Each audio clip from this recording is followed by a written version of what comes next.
Bell बजाओ और समा की खबर से बाखबर हो जाओ। तो इससे क्या होगा? खबरें हो या रीएनएक्टमेंट या हो सुबह सवेरे के टोटके, समा की खबर चाहिए तो बेल बजाइए।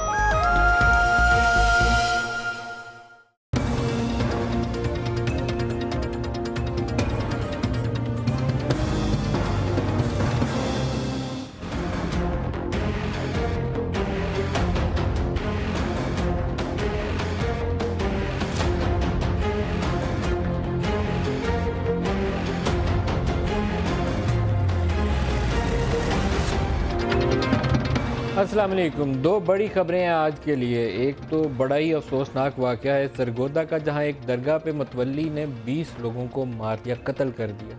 उसकी वजूहात की तरफ आते हैं। और दूसरी खबर जो है वो सिंध से रिलेट करती है, जहां एडी ख्वाजा जो एक अच्छी शोहरत के हामिल अफसर हैं, वहाँ सिंध हुकूमत उनकी छुट्टी कराना चाहती है। 3-4 जो बड़े तनाज़ात चल रहे हैं, उसमें एक तो अनवर मजीद की मातहती ने की, एडी ख्वाजा ने बड़ा जुल्म किया उसने। दूसरा, नई रिक्रूटमेंट्स होनी है सिंध पुलिस में, जहां पर एपेक्स कमेटी में तय पाया था कि मेरिट बेस्ड होंगी, वो उसको फॉलो करना चाहते हैं। यहाँ पर एक तनाज़ा है कि सियासी भर्तियाँ कैसे हों। और तीसरी ये है कि इलेक्शन आने वाले हैं, मर्ज़ी के SHO थानेदार लगाने हैं, वो कैसे हो, क्योंकि यहाँ पर असूल ये तय पाया था कि प्रोफेशनलिज्म को बुनियाद बनाकर पोस्टिंग होगी, ना कि सियासी बुनियादों पर तैनाती। तो एडी ख्वाजा को वो हटाना चाहते हैं। सिंध हाई कोर्ट ने आज जो सिंध हुकूमत का हुक्म था उसको सस्पेंड कर दिया। तो एक थोड़ा सा पिंग पोंग अभी फेडरल गवर्नमेंट और सिंध हुकूमत के माबैन भी चलेगी, उसको भी प्रोग्राम में डिस्कस करेंगे।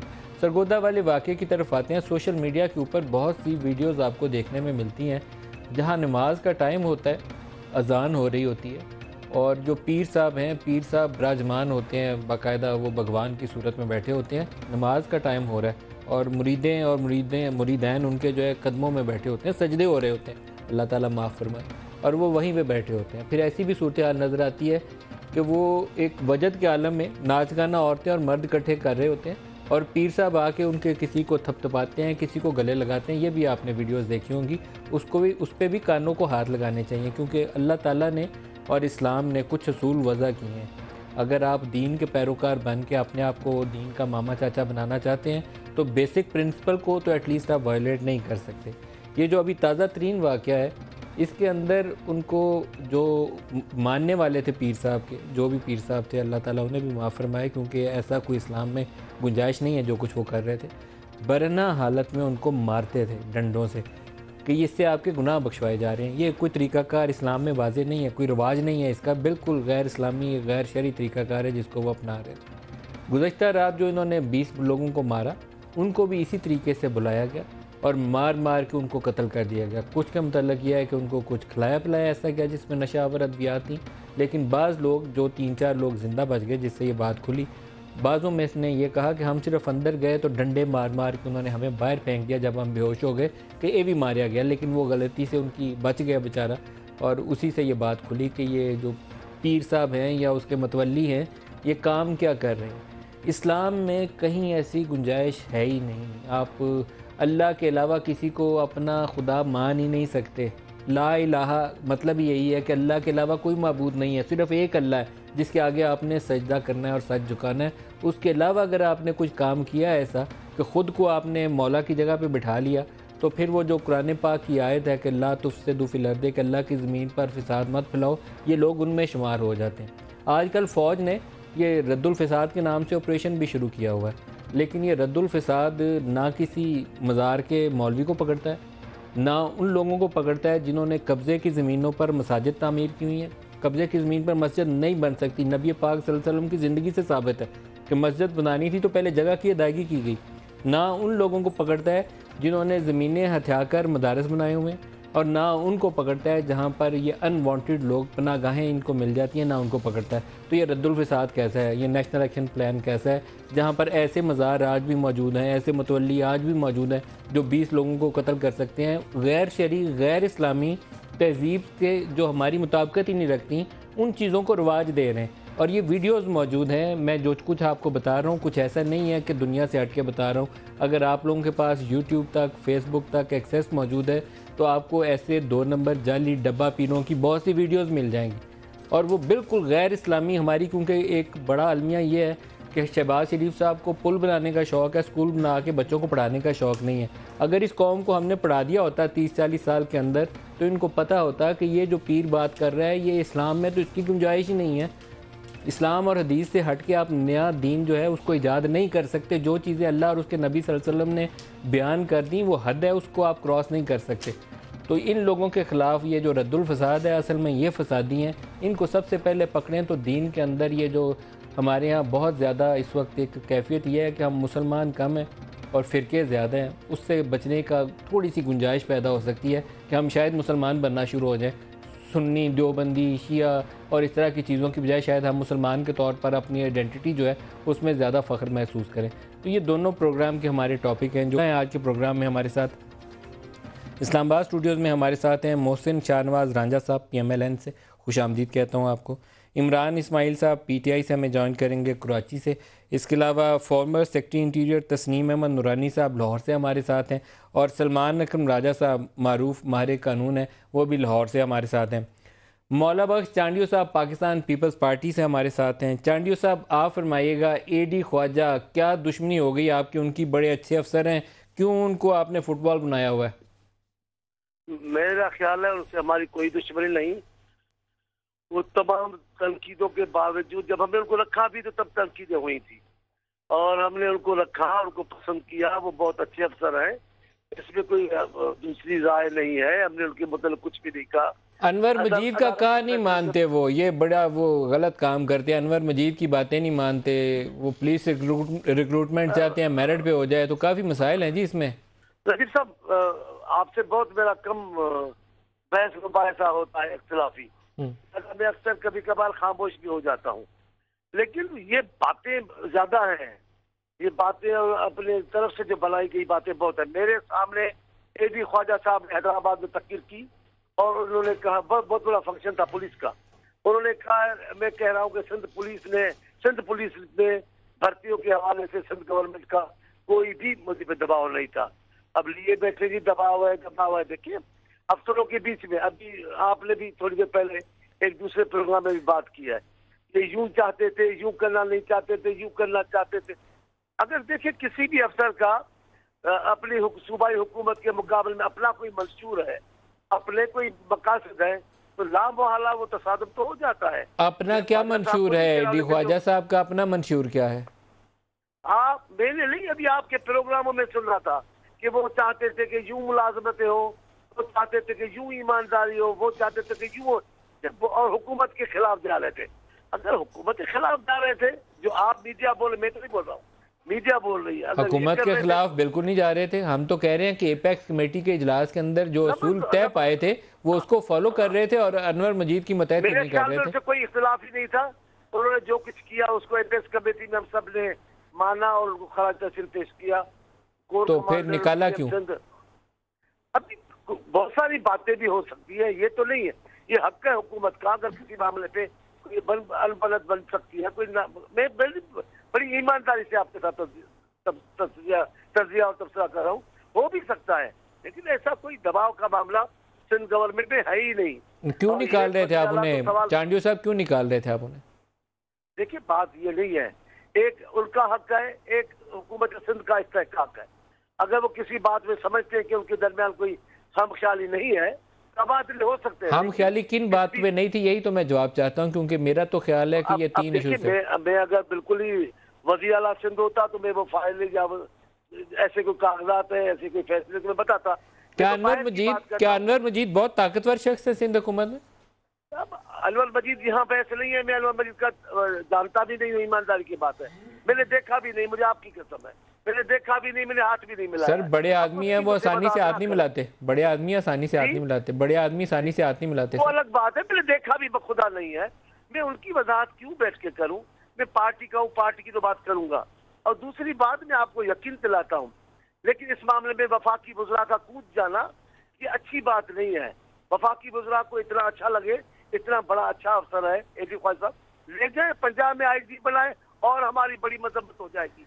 वैसे मैं चांडियो साहब जाती ख्वाहिश बताऊं आपको, कराची में अमन अमान में रेंजर्स के साथ आपकी सिंध कराची पुलिस ने बड़ा अच्छा काम किया, एडी ख्वाजा को शाबाश देनी चाहिए, आपको उन्हें जल्दी करके निकालना नहीं चाहिए, उन्हें संभाल के ऐसे अच्छे अफसर को रखना चाहिए, बजाय जमाली की तरह वहाँ पे बादनवानी के इल्जामात लग रहे होते हैं। तो बेहतर है एक बंदा साफ सुथरा। जा रहा हूँ, मैं लाल किला जा रहा हूँ, रास्ते में हूँ, आपके हुक्म की तामील कर रहा हूँ।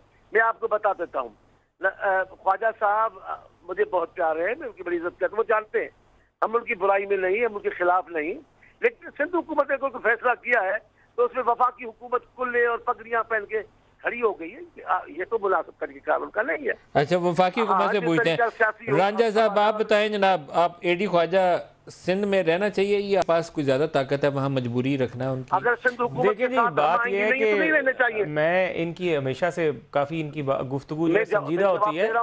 नहीं, आप मेरी बारी आ गई, जरा आप मुझे बोलने का मौका दें।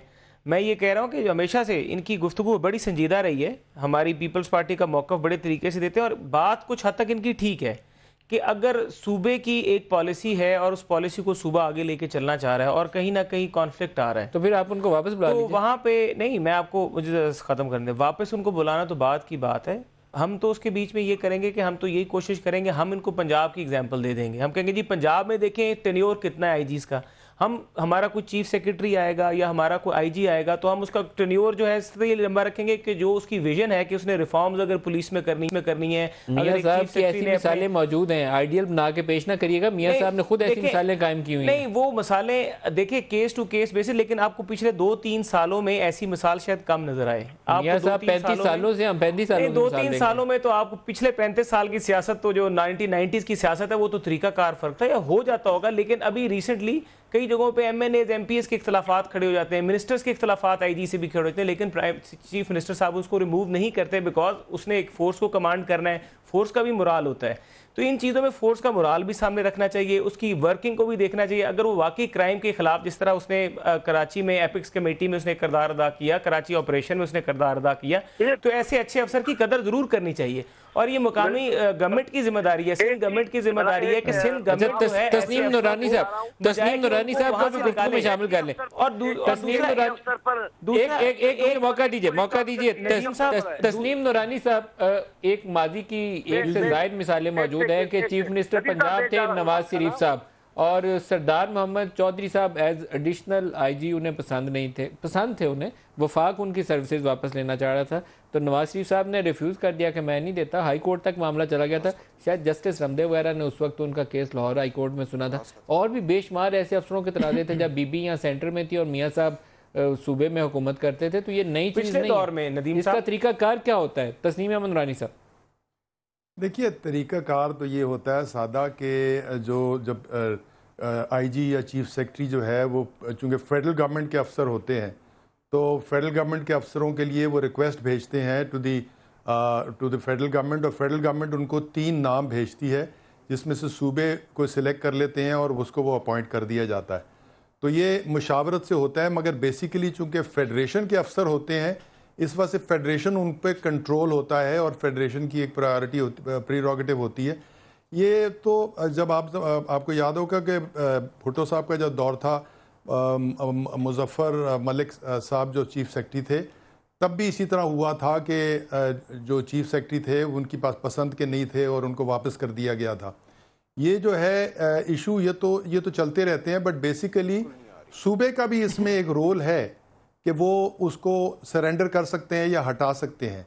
मगर ये एक तासुर जो है कि यानी ये जो एक केपीके की गवर्नमेंट की वजह से मेरा ख्याल है प्रेशर थोड़ा सा बिल्डअप हुआ कि भाई 3-4 अगर आपने किसी आईजी को दिए या चीफ सेक्रेटरी को, तो आजकल इस वास्ते नुमाया नहीं है कि उनका रोल ही कोई नहीं रहा। अदरवाइज चीफ सेक्रेटरी के भी बारे में इस किस्म की बातें होती हैं कि चीफ सेक्रेटरीज तो बहुत जल्दी रिप्लेस हो जाते हैं। तो इशू ये है कि वो लोग जो जल्दी रिप्लेस हो जाते हैं वो मुनासिब नहीं है सिस्टम के लिए, और वो नॉर्मली 3 साल का टेन्योर की कुछ वजूहात होती हैं। फॉलो नहीं की केपीके से क्या प्रेशर बिल्ड हुआ है? केपीके में जो पीटीआई गवर्नमेंट क्लेम करती है कि जी उन्होंने नासिर दुरानी साहब को चार्ज दिया और वो 3 साल 3.5 साल रहे और अब वो रिटायर हुए हैं ऑनरेबली, तो वो उन्होंने ये कहा कि इससे बड़े हालात अच्छे हुए हैं और पुलिस का जो है वो निज़ाम बड़ा अच्छा हुआ, जो दुरुस्त भी बात है। इसी तरह पंजाब में भी अब की दफ़ा एक आईजी साहब आए हैं जो अभी रिटायर हो रहे हैं, वो भी वो भी जो है वो 3 साल 3.5 साल रहे हैं। तो इस वक्त इस वजह से पुलिस के ख़ास तौर पे ये एक कुछ ट्रेंड है जो कि एक अच्छी तरफ चल रहा है। तो उस ट्रेंड में सिंध गवर्नमेंट उस क्रॉस फायर में हो गई कि भाई वो उन्होंने रिप्लेस करने की ख्वाहिश की जल्दी। तो बट बेसिकली इशू ये है, सिर्फ पोस्टिंग ट्रांसफ़र का इशू नहीं है। क्या इंस्पेक्टर जनरल ऑफ पुलिस या क्या चीफ सेक्रेटरी जो कि पिनिकल होते हैं ब्यूरोक्रेसी के या पुलिस के, क्या उनको वो पावर्स हैं कि वो अपनी निज़ाम या अपने इदारे अपनी मर्ज़ी की तरह से चलाएं, जो एक बेसिक गुड गवर्नेंस की रिक्वायरमेंट है।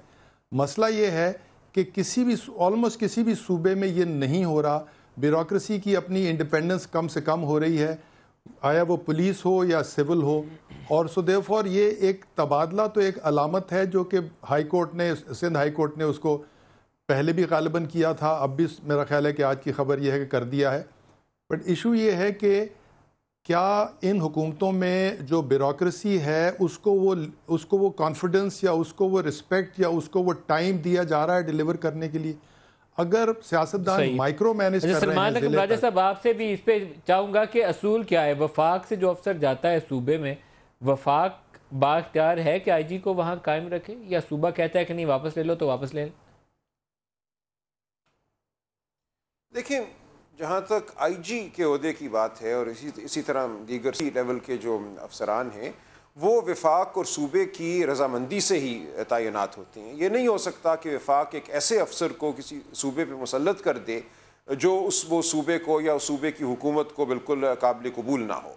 ये मुकम्मल तौर पे सूबाई हुकूमत की जो एक तरह से खुद मुख्तारी है, सूबाई खुद मुख्तारी है, उसके मुनाफी होगा।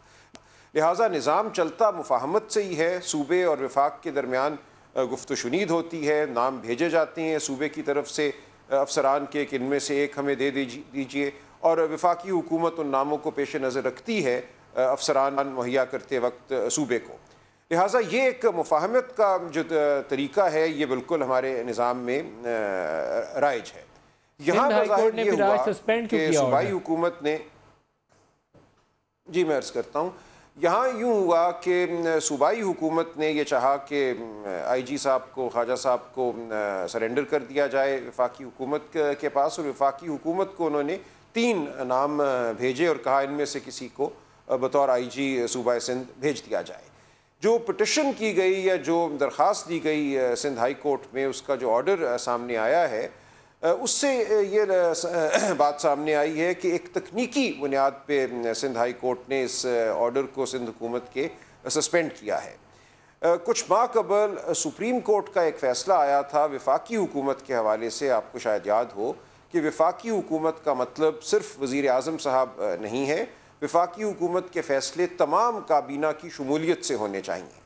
उसी उसूल को सिंध हाई कोर्ट ने अब सूबाई हुकूमत पर राइज किया है, उसका इतलाक़ किया है और ये कहा है कि जो फ़ैसला किया गया AD ख्वाजा साहब को सरेंडर करने का और किसी दूसरे को IG लगाने का, वो फ़ैसला काबीना ने नहीं किया। वो फ़ैसला बज़ाहिर होम डिपार्टमेंट के सेक्रेटरी या होम मिनिस्टर ने किया, या शायद उसमें चीफ मिनिस्टर की भी इन्वॉल्वमेंट हो, लेकिन बहरहाल ये बात अदालत के सामने आई कि काबीना के सामने इस मामले को नहीं रखा गया था, और अदालत ने सुप्रीम कोर्ट का जो वफाकी हुकूमत के हवाले से फ़ैसला था उस फैसले को बादिउन नज़र में उसका इतलाक़ किया है सूबाई हुकूमत ने, और ये कहा है कि चूंकि ये फ़ैसला जी, तो ये यहाँ पे एक तकनीकी बात हुई। इमरान इस्माइल साहब, क्या AD ख्वाजा से मसाइल क्या चल रहे थे? क्योंकि हमारे सामने तो जो सियासी मुहर्रकात हैं वही ज़्यादा आए हैं कि कहीं अनवर मजीद खफा है, कहीं वो रिक्रूटमेंट का इशू है, कहीं पोलिटिकल ट्रांसफर्स एंड पोस्टिंग के ऊपर वाड़े आ रहे थे। IG हैं, वो ज़ाहिर है अपना डिपार्टमेंट प्रोफेशनल लाइन पे जाते होंगे, तो ये इशू बना सिंध हुकूमत ने कहा छुट्टी कराओ।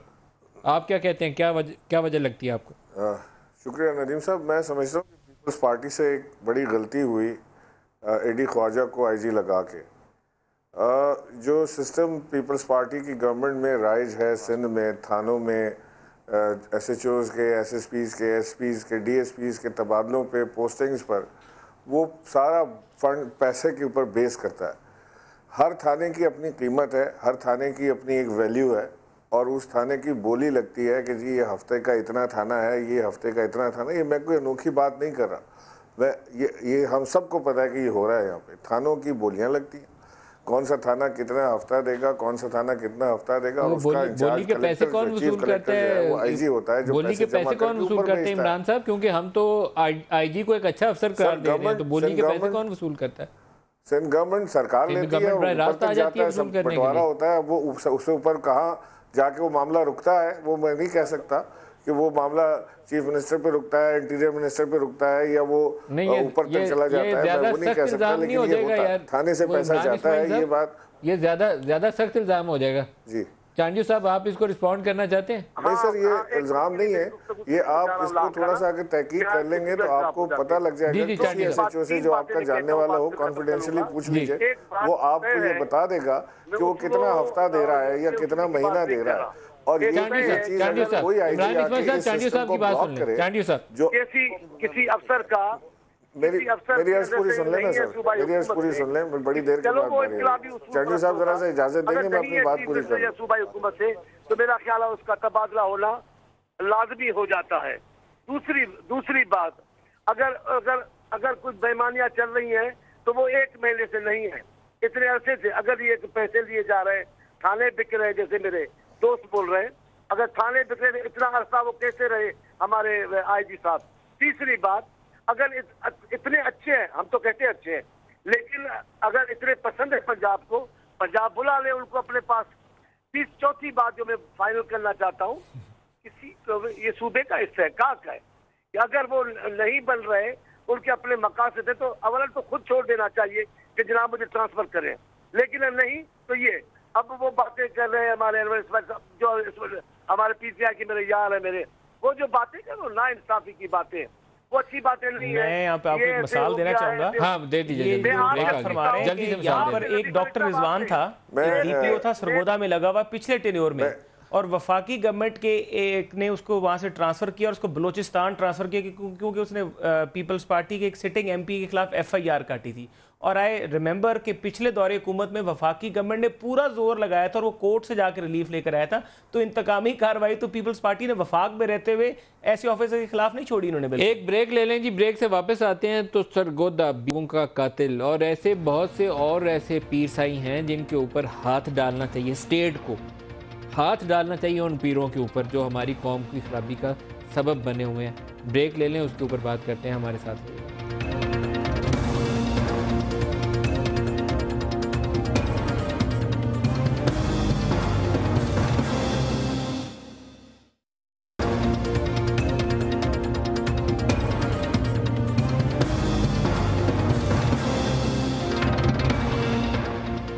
प्रोग्राम में दोबारा खुश आमदीद कहते हैं और फ़ौज से और चौधरी निसार से दोनों से दरख्वास्त करते हैं कि अगर आपका रद्दुल फसाद ऑपरेशन है और आपका नेशनल एक्शन प्लान है तो ऐसे जाली डब्बा पीर जो हैं, ऐसे मतवली जो 20 लोगों को मारते हैं, जो ऐसी हरकत पर उकसाते हैं जिनका इस्लाम से ताल्लुक़ नहीं है, वहाँ अगर ड्रग्स यूज़ होती हैं, नशावर चीज़ें इस्तेमाल होती हैं, वहाँ कोई शराब पी के या ये जो दूसरी नशे वाली चीज़ें हैं वो इस्तेमाल होती हैं, ऐसे लोगों को अगर आप नहीं पकड़ते तो ये आपकी नाकामी है, फिर आप लोग ज़िम्मेदार हैं और ये काम हो रहा है, इसी नतीजे में ये कत्ल हो रहे हैं।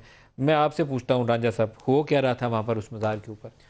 ये वहाँ पे नदीम साहब हुआ ये कि जब ये वाक़या हुआ तो इस पीर साहब ने लोगों को, पीर ने सबको बुलाया और ये शराब पी रहा था, खुद पीर शराब पी रहा था। इसने वहाँ पे लोगों को बुलाया और बुला के कहा कि मैं तुम्हारे गुनाह जो हैं ये सारे साफ, बल्कि इसने बुलाने से कुछ दिन पहले लोगों को मैसेजेस किए कि आज मैंने आना है। ये जो बंदा था ये वहाँ पे मुतवल्ली नहीं था, ये एज अ लेक्चरर आता था और ये एक उनका स्कॉलर था इस दरबार का। और जो मारे जाने वाले हैं उनकी तालीमी अहलियत क्या थी? कोई MBA था, कोई MA था, कोई इवन उसके साथ कोई एक्यूज्ड एक लॉयर है। जो मारने वाला है वो भी वकील है? जो मारने वाला है, एक मारने वाला, उसका जो कंप्लिस है जो अब्दुल वहीद का वो एक वकील है जो प्रैक्टिस करता है लॉ। और एक लड़का MBA जो मर गया, एक लड़का MA है जो मर गया, एक BA है। इस तरह जो DSP एक साहब है वहाँ पे, उनका जो बेटा है वो भी ग्रेजुएट है, जो मुतवल्ली है, जो मुतवल्ली था, जो मर गया। तो अब तो ये आलम है, देखें अब यहाँ पे। और गांव पूरे में कोई मुद्दई नहीं बना इसके, कोई गांव में मुद्दई बनने के लिए तैयार नहीं है आज तक भी। गांव 90% गांव के पास आज फातिहा कहने अगर आप जाएं तो वो अफसोस का इजहार ही नहीं करते। उनका अकीदा इस तरह का अजीब है, वो कहते हैं कि जी ये जन्नत में चले गए। मेरे ख्याल में ये सवाल लेके पहले लाहौर चलते हैं। सलमान नकम राजा साहब हमारे साथ हैं और लाहौर में नूरानी साहब हमारे साथ हैं। राजा साहब, आप फरमाइए, इन लोगों के लिए नैप और ये जो आपका दूसरा रद्दुल फसाद है, ये कुछ कर सकता है इन लोगों के लिए? देखिए मलिक साहब, मैं इसको ज़रा दूसरे तरीके से देखता हूँ। हर माशरे में पागलपन होता है, ऐसा गाय बगाए अमेरिका में भी होता है। हम सुनते हैं कितने लोगों ने इज्तिमाई खुदकुशी कर ली, वहाँ भी इस तरह के पीर नहीं, उनको वो इवेंजेलिकल लीडर कहते हैं या फेथ हीलर्स कहते हैं। तो ये दुनिया के हर माशरे में इस तरह का पागलपन गाय बगाए नमूदार होता है। अब यहाँ पे जो हुआ वाक़या, इसको आप जिसको अमूमी तौर पे जहालत कहते हैं, उस पर भी नहीं रख सकते। बताया जा रहा है कि ये लोग MBA MA BA थे, लिहाजा यहाँ जो हुआ वो एक नफ्सियाती, एक हिजान की कैफियत थी जिसमें ये तमाम लोग आ गए, एक शख्स पे इन्होंने अंधा एतबार कर लिया। और ये इंतहाई अफसोसनाक वाक़या है, लेकिन ऐसे वाक़यात माशरों में होते हैं। अब इसको अगर आप रद्दुल फसाद से जोड़ दें, इसको दहशत गर्दी के साथ जोड़ दें, तो मैं समझता हूँ आप अपने असल मकसद से हट जाएंगे। ये पागलपन है, इसको पागलपन की सतह पर ही रखिए। ये नहीं हो सकता कि रियासत ये कहे वैसे सलमान नकम राजा साहब, यहाँ मेरा आपसे काफ़ी इख्तिलाफ है, क्योंकि ये एक वहीद जो है वो नफ्सियाती मरीज़ होगा, मैं मान लेता हूँ, लेकिन यहाँ जितने मज़ारों के पीर हैं वो आपको जो इस्लाम की शक्ल दिखा रहे हैं, अगर आप उसके ऊपर सलमान नकम राजा साहब को मैं कहूँ चलना शुरू करें तो आप इंकारी हो जाएंगे। तस्नीम नूरानी साहब, इसके ऊपर आपको कुछ नैब के अंदर या ऐसी कोई पॉलिसीज बनानी पड़ेंगी कि ये लोग जो इस्लाम की शक्ल बिगाड़ने के मुजरम हैं, इनको सजाएं दी जाएं, इनको छोड़ा ना जाए। यही लोग हैं जो इस माशरे में फसाद का सबब बन रहे हैं। देखिए, बात यह है कि यानी इसको इस नज़रिए, इस कॉन्टेक्स्ट में देखें कि सरकार का जो रोल है वो ये है कि उसके अंदर जो भी इदारे या जो भी ऐसे जहाँ जहाँ लोगों के जहन मुतासर किए जा सकते हों, उनको अंडर कंट्रोल रखा जाए। उसी वजह से मदरसे या तालीमी उनको रखा जाता है कि वहाँ पर ये लोगों को एक यानी एक वजद की हालत में और एक ट्रेनिंग दे के ऐसी हालत में कर देते हैं कि वो सुसाइड बॉम्बर बन जाए। ये जो लोग हैं, इनका ये फेथ है कि तालीम याफ्ता बच्चे मर तो गए मगर मुद्दई बनने वाला कोई नहीं है। इसका मतलब है कि वहाँ पर ये फेथ जो उनके लवाहिकीन हैं, जो भी गालिबन तालीम याफ्ता होंगे, कि ये बच्चे ज़ाया नहीं हुए, ये तो जन्नत में चले गए। सो देयरफॉर कॉन्सेप्ट वही है जो कि अगर आपने सुसाइड बॉम्बर पैदा करना है या इस तरीके के लोगों के मज़ारों में आपने जो ओवर द ईयर्स आपने उनको इनकलकेट करना है और उनको आप किसी भी मकसद के लिए इस्तेमाल कर सकते हैं। ये अगर पीर जो है, अगर इसको कोई और टास्क दे दिया जाए कि अपने मुरीदों में से कोई हमें 2-4 बंदे दे दो जो इस पे कर दें, तो वो बिल्कुल उसको कितनी आसानी से वो कह देगा कि तुम जन्नत जाओगे। तो ख़तरा जो है वो जिस तरह वो उस किस्म का है कि वहाँ के लोग जो हैं वो वर्गलाए जा सकते हैं, बच्चे वर्गलाए जा सकते हैं, जिनको हम सुसाइड बॉम्बर कहते हैं। यहाँ इस किस्म के माहौल में भी वही ख़तरा है। सो देयरफॉर स्टेट की जिम्मेदारी है, कर सकता है या नहीं कर सकती स्टेट, वो दूसरी बात है, मगर विद इन द स्टेट जो इदारे लोगों के जहनों को मुतासर कर रहे हैं, स्टेट का फ़र्ज़ है कि वो देखे कि उसमें क्या पढ़ाया जा रहा है, क्या बताया जा रहा है। इमरान इस्माइल साहब से पूछना, फिर आप बोलिएगा। इमरान इस्माइल साहब, आप फरमाइएगा यहाँ स्टेट को क्या करना चाहिए? ये वो गांव है जहां पर कोई बंदा अपने बच्चे के, अपने बेटे के मर जाने के ऊपर थाने जाने पे तैयार नहीं है, इतना यकीन है कि ये जन्नत में चले गए। ये बात हम बड़े इत्मीनान से इसलिए कर सकते हैं कि खुदा का शुक्र है, अल्लाह का लाख लाख एहसान है कि इसमें आपके हमारे बच्चे नहीं या सलमान साहब के बच्चे नहीं हैं, तो लिहाजा हम इसमें बड़ी ठंडी गुफ्तगू कर सकते हैं, एक बड़ी मुदब्बिराना गुफ्तगू भी की जा सकती है इसके ऊपर। लेकिन अगर हम में से किसी का औलाद इसके अंदर इन्वॉल्व होती तो शायद आज हमारे रद्द अमल डिफरेंट होता। हमें ये देखना है कि क्यों रद्दुल फसाद में इनको क्यों नहीं इन्वॉल्व किया जा सकता। ये इन जैसे पागल जो अपने आप को पागल कह के छूट जाते हैं, ये शख्स अपने आप को नाउज़ुबिल्लाह खुदा होने तक की दावा कर रहा है, जो कह रहा है कि मैं 20 लोगों को मार सकता हूं, तो मैं 20 लोगों को जान भी मैं ही डालूंगा, मैं उठाऊंगा इनको। इसके अलावा क्या दावा रह जाता है? और इसमें ज़रूरी था कि एक हमें फनाटिक तालिबान में से एक चाहिए था जो जब इन 20 को मारता तो हम कहते ये दहशतगर्दी, अब दहशतगर्दी हुई है क्योंकि तालिबान ने मारा है, लेकिन क्योंकि वो जाली पीर ने मारा है लिहाजा उसको हम दहशतगर्दी का नाम नहीं दे रहा है। हम अपनी जिम्मेदारियों से हटते चले जा रहे हैं। हमें ये तो नहीं देखना कि हमने are we going against Taliban only, या हम we are going against all fanatics जो इंसानियत को ख़तरा है। अगर इंसानियत को ख़तरा किसी जाली पीर से है तो वो भी दहशतगर्द है। ये आज पहला वाकया नहीं है। हमने कई बार टीवी आप ही के चैनल पर देखा है कि उस बच्चे को वो जिन निकालने के लिए उन्होंने वो 8 साल की बच्ची को जान निकाल दी उसकी, वो कोयलों पे चला रहे थे, वो बच्चा मर गया। ये कौन से पीर, कौन सा इस्लाम, कौन सा मजहब है ये जो हमें सिखाता है ये सारी चीज़ें। और उसके बाद एज हुकूमत बजाय जिम्मेदारी लेने के कि हाँ जी हमारी कोताही है, हम इसके ऊपर सख्ती से निपटेंगे, आइंदा ऐसे वाक़यात को हम वो करेंगे। जो आपके टिपिकल डायलॉग है, सख्ती से आईनी हाथों से निपटा जाएगा, इस किस्म के वाक़यात की इजाज़त नहीं दी जाएगी, हमें बड़ा दुख और रंज है, ये डायलॉग्स बोलने के बजाय आपको उस अब अमलन कुछ करके दिखाना पड़ेगा, जिम्मा लेना पड़ेगा। आपकी जिम्मेदारी है, सूबाई भी आपकी हुकूमत है, फेडरल हुकूमत भी आपकी है, आप वहाँ के रिप्रेजेंटेटिव है। नहीं, आप सबकी जिम्मेदारी जी, आप सारी पार्टियों की एक सूबे में हुकूमत है, रिस्पॉन्सिबिलिटी सब की है, रिस्पॉन्सिबिलिटी सब की है और अदा कोई भी नहीं कर रहा। आपको मैं कैपिटल में बैठा हुआ हूँ, कैपिटल के अंदर सूरत हाल ये है कि यहाँ पर एक अभी डाटा छपा है कि उतने गवर्नमेंट सेक्टर, पब्लिक सेक्टर में उतने नए स्कूल नहीं बने जितने प्राइवेट सेक्टर में नए मदारस बने हैं पिछले 3 सालों में, और लार्जली उसमें इलीगल ज़मीनें हैं, कब्जे की ज़मीनें हैं। और जी सेक्टर का सर्वे अभी है, मसाजिद की भी इजाज़त लेके नहीं बनाई। तो रांझा साहब यहाँ कोई असूल तो होना चाहिए, ये तो बेअसूली है। देखें जी, जहाँ तक मदारस है वो तो रद्दुल फसाद और ज़रबे अज़ब के बीच में उनके पूरे एक उसका निसाब को भी देखा जा रहा है, ऑपरेशन भी किया जा रहा है, लोगों को चेक भी आपको किया फिक्र नहीं होती जब पता चले कि 450 तो मदरसे बने हैं, 300 नए स्कूल बने हैं। आपको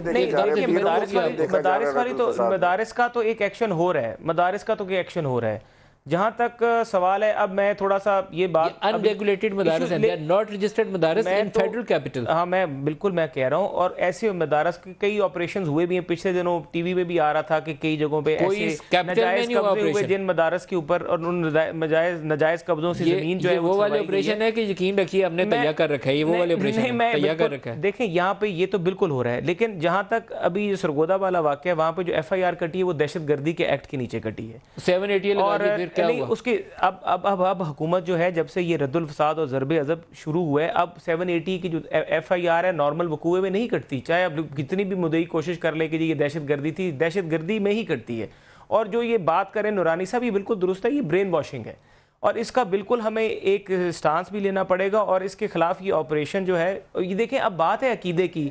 अब हमारे पास आपने बताया कि वो DSP जिसका बेटा मारा गया है, वो भी आराम से बैठा है, ठंड है कि कोई बात नहीं, बता रहा हूं कि उस गांव में हैरानगी आज ये हुई कि हमने पूछा तो उन्होंने कहा कि जी हमारे 2-3 और भी मर जाते तो हमें कोई तकलीफ नहीं होनी थी। अब आप अंदाजा करें कि जब लोगों का अकीदा इस तरह का है, अब गवर्नमेंट क्या कर रही है, जो बड़े दरगाहें हैं वहाँ पे, जिस तरह हमारे बहुत बड़े बड़े मज़ार हैं, वहाँ पे कई ऐसे मज़ार हैं जहाँ पे ये काम नहीं भी होता।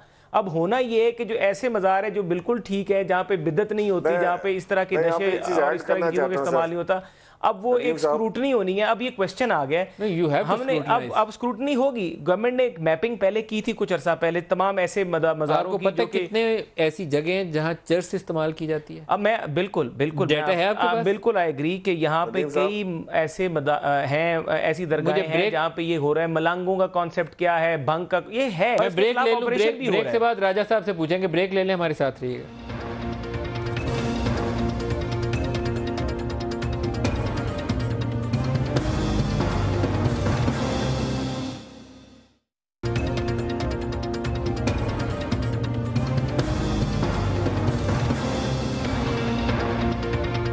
Welcome back. सलमान नकम राजा साहब, हल लास्ट सेगमेंट है, सोल्यूशन दीजिए। देखिए नदीम साहब, किसी को जुर्म पे उकसाना एक बात है, अगर ये पता चले कि कोई शख्स किसी को कत्ल पे आमादा कर रहा है या खुदकुशी पे माइल कर रहा है तो यकीनन उसको रोकना होगा, पुलिस हरकत में आए, इदारे हरकत में आए और उसको गिरफ्तार करें। लेकिन जहाँ तक ताल्लुक है बिदअत का, जहाँ तक ताल्लुक है खानकाहों में भंग पीने का, चर्स पीने का, ये बातें हमारे माशरे में इतनी गहराई तक रची बसी हैं कि पूरे तमद्दुन को जब तक आप खोल कर दोबारा से तरतीब नहीं देंगे, इन चीज़ों को आप ख़त्म नहीं कर सकते। क्या हमारे इदारे अब इस काम पे लग जाएं कि बिदअत क्या है और बिदअत क्या नहीं है, क्या चीज़ है जो कुरान और हदीस के ऐन मुताबिक है और क्या चीज़ मुताबिक नहीं है। हम जानते हैं कि हमारे बड़े से बड़े मज़ारों पर लोगों को तोला जाता है, ज़ेवरात में औरतें आती हैं, उनके आगे सजदे किए जाते हैं, पीट करके लोग चलते नहीं उनके सामने। ये तमाम मुल्क में ये बातें फैली हुई हैं। लिहाजा हमें जुर्म और तमद्दुनी जो राजा साहब, लेकिन एक बात का अगर मुझे पता हो कि पूरे शहर में ड्रग्स अगर चाहिए हो तो वो कहाँ से मिलेंगी, तो मैं तो अगर बाख्तियार हूँ तो मैं तो उस लॉ इन्फोर्समेंट के बंदे को कहूँगा कि जाओ यहाँ पर रेड करो और पकड़ो इन लोगों को। लेकिन जुर्म आप जुर्म को डिफाइन करें और जुर्म को रोकें, लेकिन बिदअत का मामला बिल्कुल मुख्तलिफ है। बिदअत मेरी नज़र में क्या है वो शायद किसी और की नज़र में ना हो। आप और मैं जिसको सही उल अकीदा नहीं समझते वो समझे कि मैं बिल्कुल रूहानियत में डूबा हुआ हूँ। लिहाजा इन चीज़ों में पढ़ना मैं समझता हूँ इस वक्त सूदमंद नहीं होगा। जो मज़ारों पर हमले हो रहे हैं इसी नजरिए के तहत हो रहे हैं कि यहाँ बिदअत की जाती है। देखिए बात ये है कि जो मज़ार और जो इस किस्म की मुजाविर और इस किस्म की चीज़ें हमारी कल्चर का हिस्सा है। इसको आप बिल्कुल तो काट के बाहर नहीं फेंक सकते। इसमें कुछ लोग इससे एग्री करते हैं, कुछ लोग नहीं एग्री करते। मगर सरकार जो है, सरकार का मेरा मतलब है कि जो इलाके के हमारे पुलिस SHO होता है, जो हमारी इंटेलिजेंस ब्यूरो है, जो हमारे लोग देहाती इंस्पेक्टर्स और सारे वहाँ पर रहते हैं, उनको पता होता है कि किस किस्म का मज़ार है या किस किस्म की चीज़ें हो रही हैं।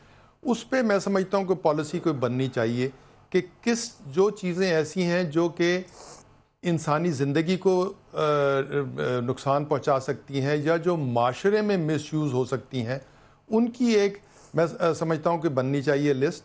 और ये रद्दुल फसाद से अलावा होना चाहिए और उन चीज़ों की भी ममानियत होनी चाहिए और इन पीरों को ये बताना चाहिए कि इस हद से ज़्यादा चीज़ या इस सेक्शन की चीज़ आप नहीं कर सकते।